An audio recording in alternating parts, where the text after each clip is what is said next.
Hello bachcho, let's read this question. This question is a statement based question. Statement 1, that is the pressure exerted on the walls of container by a gas is due to the fact that gas molecules are changing their momenta due to collisions with the walls. And statement 2, the energy associated with each degree of freedom is 1 by 2 kBT.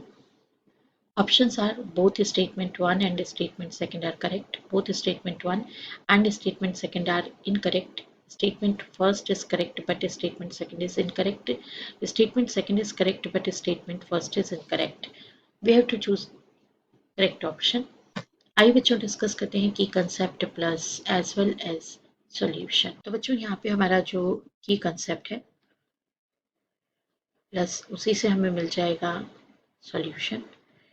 तो ये कहता है कि according to kinetic theory of gas molecules,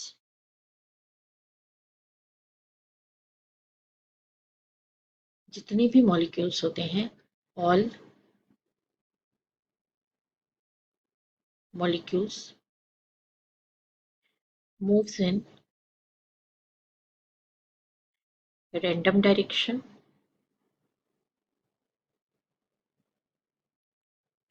और अगर उनको किसी container में आपने फिल्ड करके रखा है और आप उस कंटेनर पे प्रेशर एक्सर्ट करने जा रहे हैं like this is a container piston arrangement और यहाँ पर अगर आप प्रेशर एक्सर्ट करते हैं तो देन ये कंटेनर में जो भी गैस मॉलिक्यूल्स हैं वो रेंडमली मूव करने लगेंगे, फास्ट मूव करेंगे और अपने मोमेंटा को कॉलिजन के थ्रू एक्सचेंज भी करेंगे और वॉल्स पर जाकर के अपने मोमेंटा को क्या करेंगे, एक्सचेंज करेंगे। तो हमारा जो स्टेटमेंट 1 है दैट स्टेटमेंट फर्स्ट हमारा करेक्ट हो जाता है because pressure exerted on walls of container by a gas is due to fact that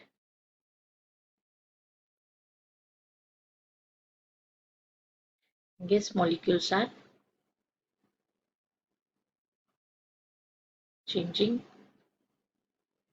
their momenta and that is due to collision। तो ये हमारा स्टेटमेंट 1 करेक्ट हो जाता है। अब बात आती है स्टेटमेंट 2 की।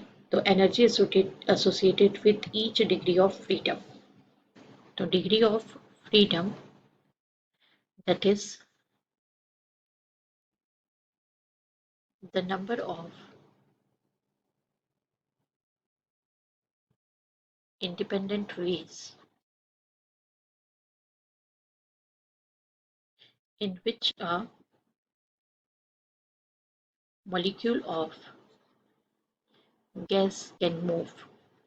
जितनी तरह से वो मूव कर सकता है that is called degree of freedom. तो बच्चों डिग्री ऑफ फ्रीडम एक डिफरेंट पैरामीटर है ना। और इसका डिग्री ऑफ फ्रीडम को लेकर के हम अगर इसको कोरिलेट करने जाएंगे तो हम यहाँ पर एनर्जी को रिलेट कर सकते हैं कि energy associated with each degree of freedom. तो ये डिग्री ऑफ फ्रीडम को हमने एक्सप्लेन किया। Similarly energy associated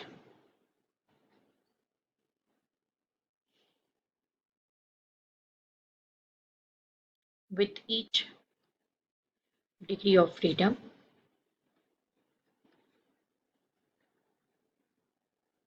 that is equals to half kBT।